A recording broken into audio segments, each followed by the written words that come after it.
Hi, I'm Kari. I'm an Innovation Lab Specialist for 3rd through 5th grade at my school, and I would give Schoology a rating of 3 out of 5.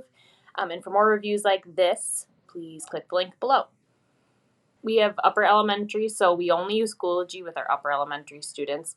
So with my 3rd through 5th graders during distance learning, Schoology is where we hosted our daily learning plans. So we added links and we added our lesson plans in there each day.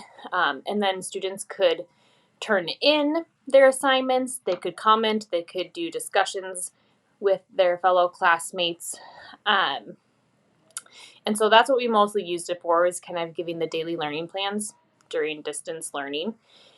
During the regular school year, when we've been in person, I create folders within my Schoology classes that have important resources and information for students to access. I think the best parts about Schoology and what I really like about it is being able to get personal messages from my students.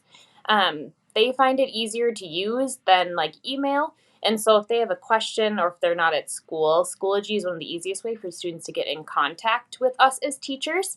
And it's really nice because it sends a notification to our school email. So then even if we don't have the app open or we're not on Schoology on our computers, that we know that a student messaged us. And it's really easy to use for the students. So that's been one of my favorite parts about Schoology. My second favorite part is being able to create folders within my different classes. And so students can easily access things and resources that they need for my class. And so you can color code them and you can separate them how you wish. So it's easy and intuitive for students to get in and find what they need. My least favorite parts about Schoology is I feel like it's not as updated as some other platforms that I've seen. It's very basic in what you can do, and it is rather tricky to navigate, especially for students. They really have to be taught how to navigate it, and things are not as intuitive as I feel like other teachers have talked about other platforms being. And so that was a struggle we really had with Schoology, is students not being able to know where to go and how to find what they need. The other thing that's really tricky is students turning in their assignments.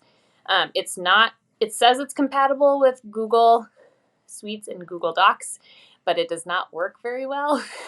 And not only that, but students have to turn in things as like JPEGs or PDFs, and depending on how they turn it in, it shows up differently on your teacher's screen.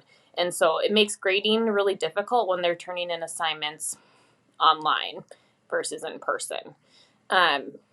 Something else that I'm not a huge fan of with Schoology is when you do submit feedback to students, or if you grade or comment on something they turned in, it does not give them a notification. So we found out that most of our students did not even see.